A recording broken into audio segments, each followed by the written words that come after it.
You were a straight A student. You did everything right. You followed the rules, turned in your assignments on time, never skipped a class, maybe even graduated top of your year. And yet here you are, confused, anxious, burned out, maybe even broke. You did exactly what the system asked of you.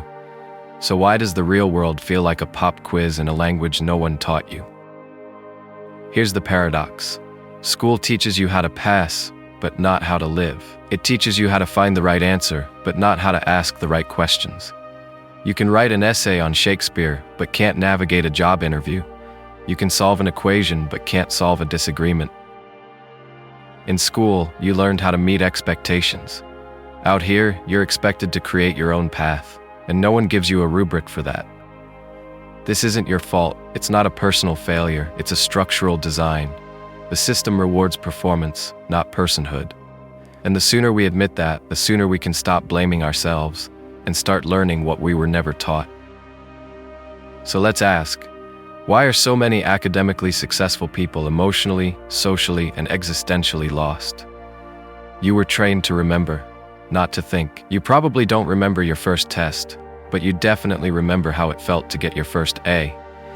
It was a hit of validation, a gold star on your paper, a smile from the teacher, maybe even applause from your parents. And without realizing it, you learned something, not about math or reading, but about the system. That success comes from giving the right answers, not necessarily understanding, not curiosity, just answers. Clean, fast, accurate. From that moment on, school didn't ask you to think. It asked you to remember, to store facts, rules, formulas, definitions. Your value suddenly became tied to how much you could recall on demand. Thought was replaced by performance. Thinking in school often just meant choosing the correct option out of 4 on a multiple-choice test, guessing what the teacher wants, playing the academic guessing game. You didn't have to understand why something was true, only that it was on the study guide. And this isn't an accident, it's design. School rewards recall, because recall is easy to measure. It's tidy, scannable. It fits into boxes and can be charted in colorful graphs to show progress. But real thinking? That's messy. It doesn't always produce immediate answers. It raises new questions. It challenges assumptions. It requires time. And time in school is a luxury nobody seems to have. There's always the next chapter, the next quiz, the next standard to meet. So what happens to a generation of kids trained not to think deeply but to remember rapidly? They grow up excellent at exams and terrified of ambiguity. They learn to survive in systems, but not to question them. They know how to pass, but not how to pause. They know how to identify themes in literature, but not how to identify the toxic dynamics in their own relationships. They can analyze data but struggle to analyze their own decisions, because thinking wasn't the goal. Completion was. And so we become people who are uncomfortable with complexity, who look for simple answers to complicated problems, who would rather be certain and wrong than unsure and honest. Critical thinking isn't something we forgot. It's something many of us never had the chance to fully develop, because school was too busy feeding us content to give us space to digest it. Let's take an example. In school, you probably learned the causes of a historical war. Bullet points, memorize them, test on Friday. But did anyone ask, who wrote those bullet points? Who was left out of that version of history? What were the economic interests, the power dynamics? You weren't encouraged to interrogate the narrative. You were expected to repeat it. That's not education. That's training. And the training works. In meetings, we wait for the expert. In conversations, we quote others instead of forming our own insights. We hesitate to speak unless we're sure we're right, and in doing so, we silence ourselves before anyone else gets the chance. We look for pre-approved opinions, for correct ideologies. We crave clarity, because that's what school trained us to trust. But thinking, real thinking, is not about clarity. It's about navigating the fog, not escaping it. Worse, the system punishes those who deviate. The student who asks, "Why are we learning this?" is seen as difficult. The one who challenges the textbook is off topic. The child who proposes an alternative answer isn't seen as creative, they're seen as incorrect. Over time, you learn the safest path is to stay quiet, stay agreeable, and echo what you were told. Not because you're passive, but because you were rewarded for being predictable. And if you were good at it, If you got the high grades and the scholarships, then the illusion is even harder to shake. Because it worked, didn't it? You were told thinking would come later, in college maybe, or in real life. But here you are, out of school, facing a world that demands constant adaptation, negotiation, and reflection, and realizing that knowing the capitals of the world hasn't taught you how to manage disappointment, that memorizing facts hasn't helped you build resilience, that no one is grading you now, but you still feel the pressure to get everything right.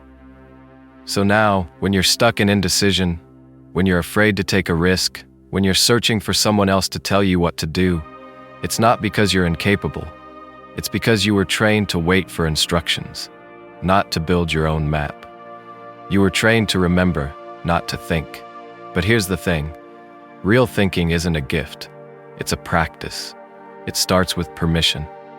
Permission to sit with uncertainty, to ask questions that don't have clean answers, to speak before you're sure, to be wrong and grow.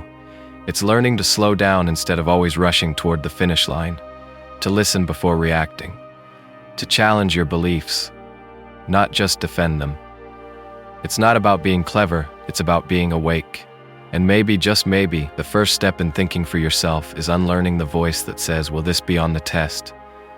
Because life doesn't test your ability to remember, it tests your ability to choose. Grades measure compliance, not competence. Let's talk about the sacred symbol of academic success, the grade. That little letter, printed at the top of your paper or transcript, believed to hold the weight of your intelligence, your potential, maybe even your worth. A, B, C, D.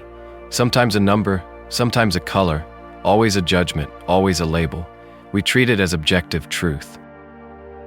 But what if it's mostly just a performance review of how well you followed instructions? Because here's the thing. Grades don't actually measure how competent you are. They measure how compliant you've been. Did you turn the assignment in on time? Did you follow the format? Did you answer the question the way it was expected? Did you write the paper with the right tone, the right citations, the right number of paragraphs? In other words, did you fit? Did you obey? In this setup, students quickly learn that success isn't about insight, it's about accuracy. Not about creativity, but conformity. The more neatly you follow the rules, the higher your grade.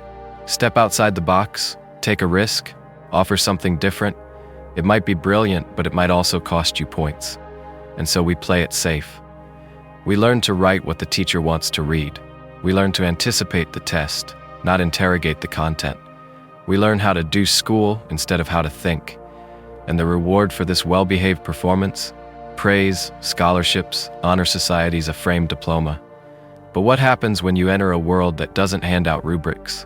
When the problems are undefined, the solutions are ambiguous, and the deadlines are up to you? That's when you realize that the skills you perfected in school, memorizing, formatting, pleasing, don't always help you solve real-world challenges. In fact, they sometimes hold you back. Because life doesn't care how good you are at following instructions. It cares how good you are at adapting, at navigating complexity, at managing pressure, asking for help, thinking on your feet. And none of those were on the final exam. Let's be honest, the grade system doesn't even measure intelligence well. It measures how well you perform within a narrow set of expectations. You could be wildly creative, but bad at deadlines. Brilliant in conversation, but weak on paper. Insightful, but unconventional. None of that fits in the grading system. It's not flexible enough to capture multidimensional people. It's built to reward a specific kind of student. The high output, high conformity type. Not the deep thinker, not the late bloomer, not the sensitive, chaotic, curious soul who learns in spirals instead of straight lines. And then there's the illusion of fairness. We're told grades are objective, that they reflect merit. But grading is always a negotiation between subjectivity and control. Different teachers grade differently, different schools have different standards, and so much depends on mood, tone, context. Did you speak the teacher's academic dialect? Did your opinion align with the environment? Did you perform the expected version of smart? In this way, grades do something dangerous. They reduce a living, breathing learner to a single symbol. They collapse complexity into a letter. And once you internalize that symbol, it's hard to unlearn it. You start to believe you are your GPA, that your value is quantifiable, that you're only as good as your last score. And that belief can follow you long after the grades stop.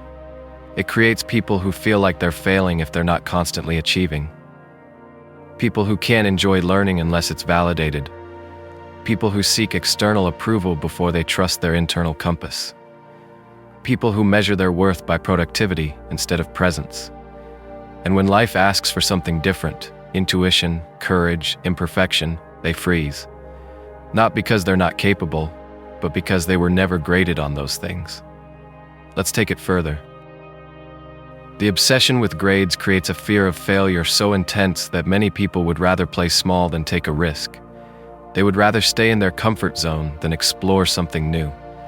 Because if your identity is tied to being good, then failure isn't just a setback, it's a threat to your ego, to your story, to the version of yourself that school taught you to uphold. This is how we produce perfectionists instead of learners. People who don't try unless they're sure they'll win. People who don't speak unless they know the answer. People who avoid growth because growth is messy and the gradebook hates mess. So what's the alternative? Should we throw out assessments entirely? Maybe not. Feedback is important. Reflection matters. But we have to stop treating grades as the gospel truth. They are a snapshot of performance under specific conditions, not a full picture of ability. They are one way to measure effort, not the only one, and they should never be confused with identity. Imagine a system where feedback was formative, not punitive, where the question wasn't how well did you follow the rules, but what did you learn by doing this, where the process mattered more than the outcome, where effort, honesty, creativity, and growth were seen as valuable, not just speed and precision. Imagine if school taught you not to chase a grade, but to chase understanding. Because here's what life will test you on: your ability to listen, to collaborate, to make decisions with limited information. It will test your empathy, your resilience, your willingness to change your mind. It will test how well you can handle not knowing and still keep going. And none of those skills are measured by grades, but all of them are essential to competence. So maybe it's time to stop asking, "What was your GPA?" and start asking, "What did school teach you to believe about yourself?" Because that belief, that invisible story, is what shapes how you show up when there's no gradebook, no rubric, and no one watching but you. Emotional intelligence wasn't on the syllabus. You learned a lot in school. You memorized the periodic table. You solved quadratic equations. You dissected frogs, maybe even Shakespeare. But somehow, when it came to things like handling rejection, managing anxiety, expressing your feelings without imploding or oversharing, you were on your own. There were no classes for that. No standardized test for heartbreak. No worksheet for boundaries. Emotional intelligence, that wasn't part of the lesson plan. It wasn't even considered academic. And yet, out here in the real world, it turns out emotional intelligence is everywhere. It shows up in how you manage stress, how you navigate relationships, how you respond when plans fall apart or people disappoint you. It shows up in how you set limits, how you ask for help, how you interpret silence, not just in what you say, but in how you listen. These are not soft skills. These are life skills. But if you were a good student, chances are you were rewarded for suppressing, not expressing. Think about it. In school, emotion was something to manage, not something to understand. If you cried, you were told to calm down. If you were angry, you were disrespectful. If you were too happy, too excited, too loud, you were disruptive. Emotions were framed as distractions from learning, not part of it. And so we learned to split ourselves in two: the academic self and the emotional self. One belonged in the classroom, the other stayed silent in the back of the mind, waiting for a break, or a bathroom pass, or maybe just adulthood. This divide has consequences, because when you grow up learning that feelings are interruptions, you don't learn how to feel. You learn how to hide. You become an expert at smiling when you're stressed, laughing when you're lonely, performing composure while internally falling apart. You develop emotional fluency in public silence and private confusion. You know how to get an A, but you don't know how to say, "I'm overwhelmed." You know how to analyze a novel, but not how to process your own inner narrative. The irony writes itself. And here's the deeper issue. When emotional skills aren't taught, emotional immaturity gets normalized. Adults walk around with resumes full of qualifications and hearts full of undeveloped coping mechanisms. We know how to write cover letters, but not how to apologize. We know how to answer interview questions, but not how to resolve conflict without ghosting or exploding. We're excellent at scheduling our time, but clueless about protecting our energy. Why? Because we were trained in information, but not in self-awareness. This isn't just personal, it's systemic. Emotional literacy was left off the syllabus because it doesn't show up on standardized tests. You can't measure self-regulation on a Scantron. You can't write a number next to compassion. You can't chart empathy in a quarterly report. And so, it doesn't get taught. Or if it does, it's in the form of a once-a-year anti-bullying assembly or a cheerful poster that says "Be kind" next to the school rules. But kindness without comprehension is just decoration. You can't feel what you've never learned to name. Meanwhile, school rewards the emotionally neutral, the student who never makes things awkward, who stays composed under pressure even if they're quietly unraveling. The ideal student is emotionally invisible, easy to manage, not too sensitive, not too reactive. And over time, this becomes the model of success. Not the most emotionally honest, but the most emotionally silent. We teach kids that emotional expression is risky, and then wonder why adults struggle to form meaningful relationships. And it gets worse. When emotional intelligence is missing, other things fill the gap. Defensiveness, avoidance, control, addiction, performance. We find ways to cope because we have to. But coping is not the same as processing. And if no one taught you how to sit with sadness, or how to face fear without shame, or how to name anger without becoming cruel, then emotional pain turns into behavioral patterns. And those patterns follow you into adulthood, into relationships, into work, into parenting, into everything. But it didn't have to be this way. Emotional intelligence can be taught. It just wasn't prioritized. It wasn't academic enough. Even though it's the very foundation of learning, a child who feels safe will explore. A student who feels seen will engage. A person who knows how to self-soothe will persevere. Emotional awareness doesn't get in the way of intellectual development. It makes it possible.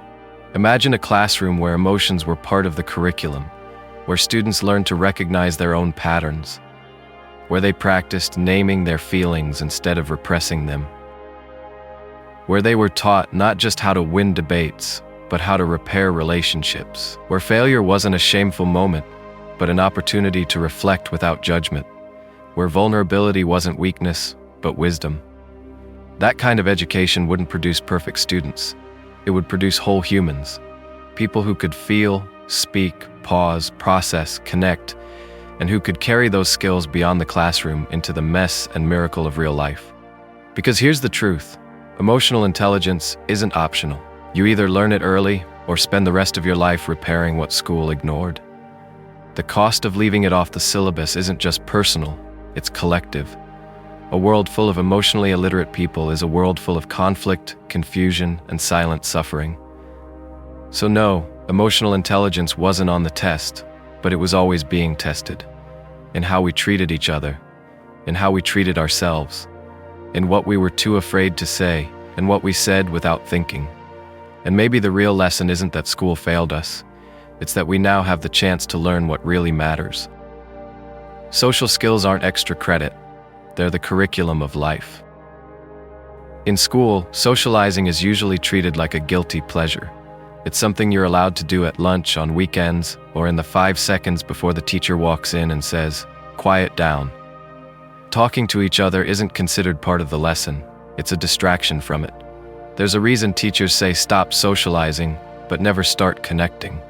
That says everything about how school sees human interaction, not as an essential skill, but as background noise. But here's the inconvenient truth. In life, social skills aren't extra credit. They're the entire curriculum. They're the hidden engine behind jobs, relationships, communities, and collective progress. You can be a genius on paper, but if you can't communicate, collaborate, or connect, your potential gets stuck in a vacuum. You can have a high IQ, but without basic social fluency, you'll struggle to lead, to empathize, to be trusted. And no one gave you a workbook for that.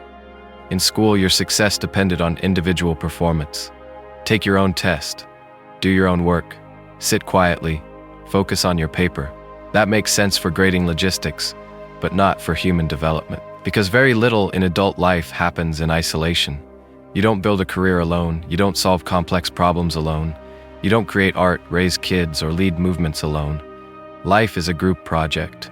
And ironically, school trains you to fear group projects. Think back. Group work in school often meant chaos. One person did everything, someone else ghosted, and the rest hovered awkwardly, hoping for a participation grade.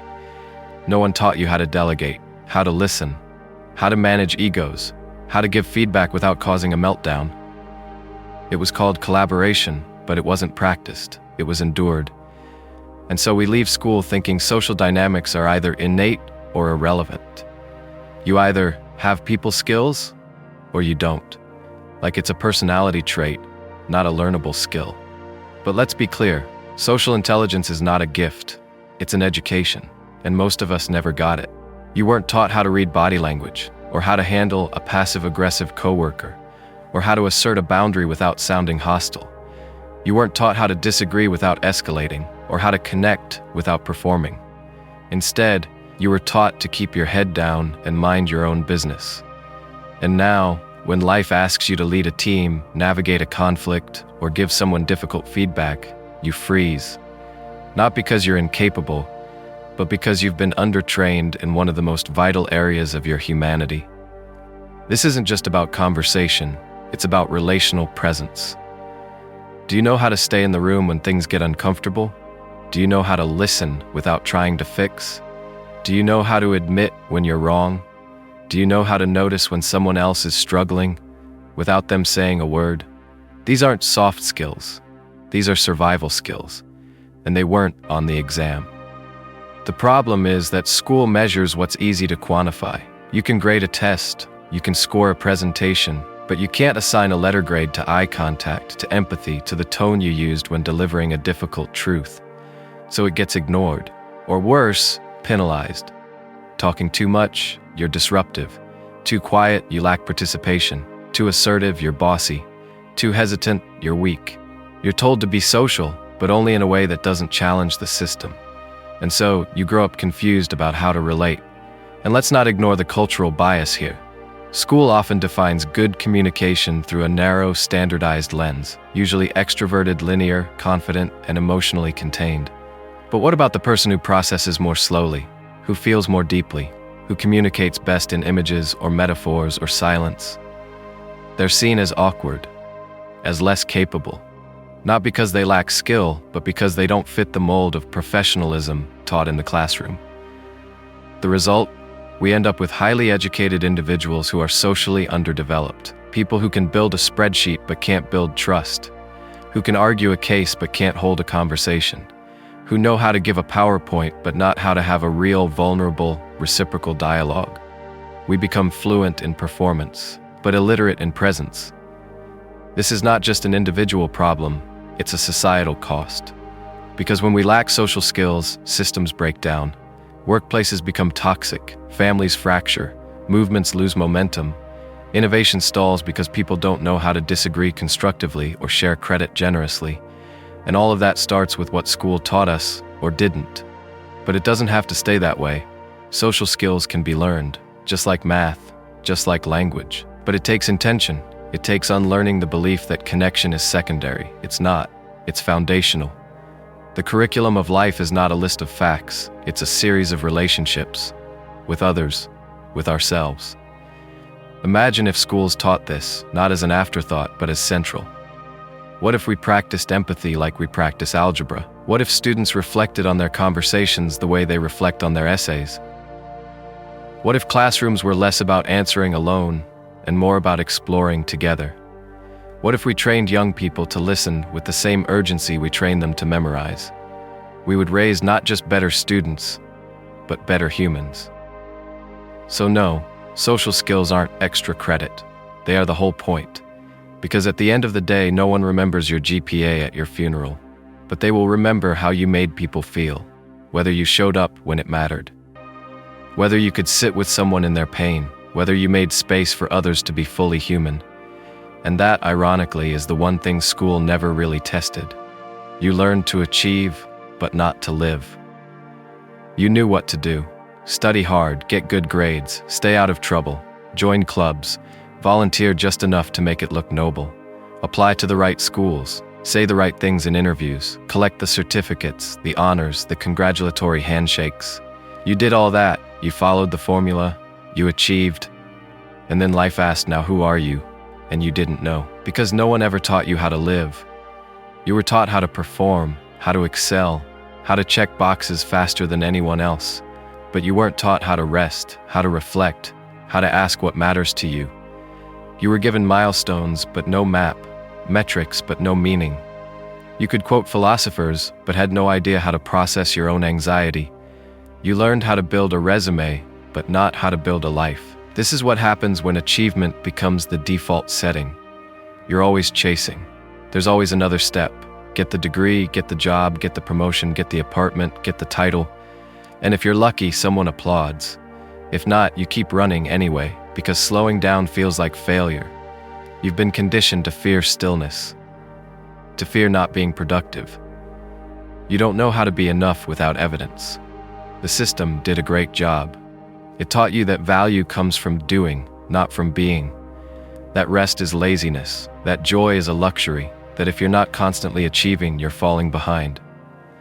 So you try harder, you set goals, you schedule every hour, you treat your life like a series of assignments and wonder why you feel exhausted, empty, and strangely disconnected from yourself. Here's the uncomfortable truth.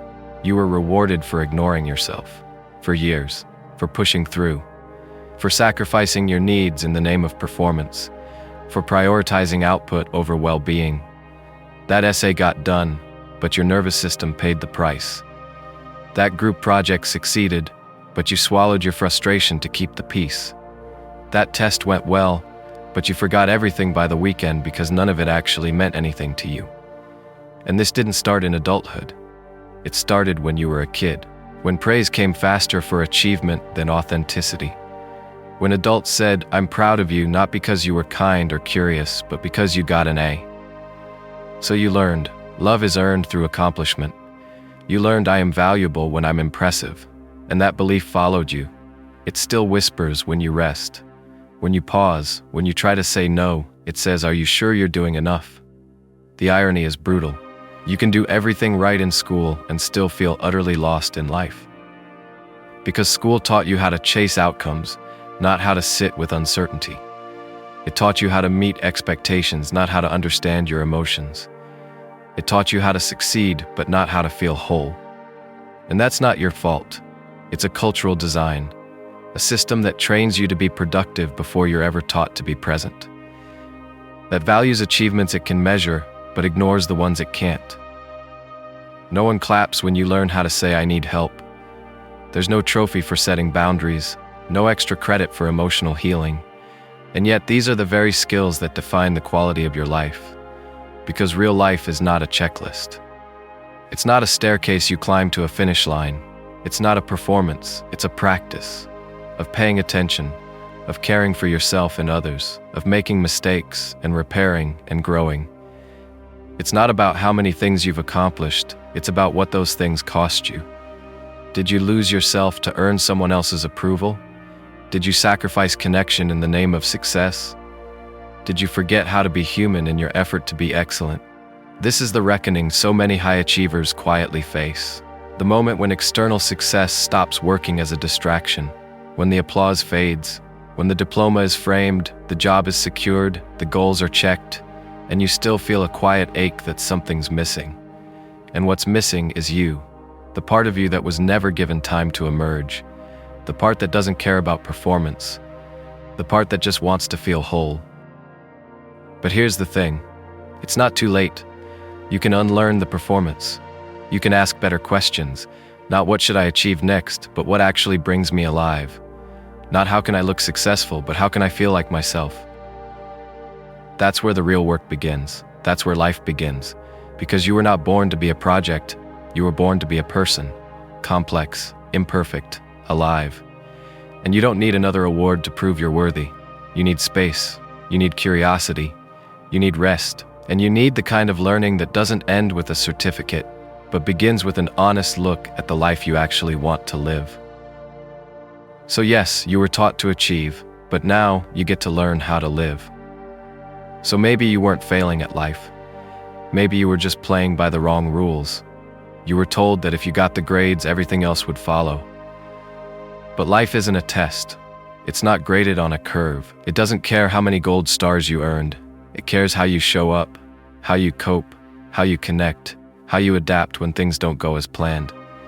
And school, for all its intentions, didn't prepare you for that. It prepared you to perform, not to live. But here's the good news. Learning doesn't end at graduation. In fact, real learning often starts after you leave the classroom. When you realize that emotional intelligence, critical thinking, boundaries, resilience, these are not soft skills. They are survival skills, and they can be learned. At any age, you are not broken because school didn't teach you this. You are not behind. You are simply waking up to what matters. You can unlearn the obsession with perfection. You can stop chasing approval. You can start building the skills that actually sustain you, not just on paper, but in the quiet, complicated chaos of real life. And that, ironically, is when you truly become educated. If this video made you pause, reflect, or feel seen, share it. There's a whole generation of high achievers quietly struggling, thinking they're the problem. They're not. The system failed to prepare them for a life that demands more than grades. Leave a comment with what school didn't teach you. Subscribe for more content that asks better questions about education, identity, and real-life growth. Because learning doesn't stop at the diploma. That's when it begins.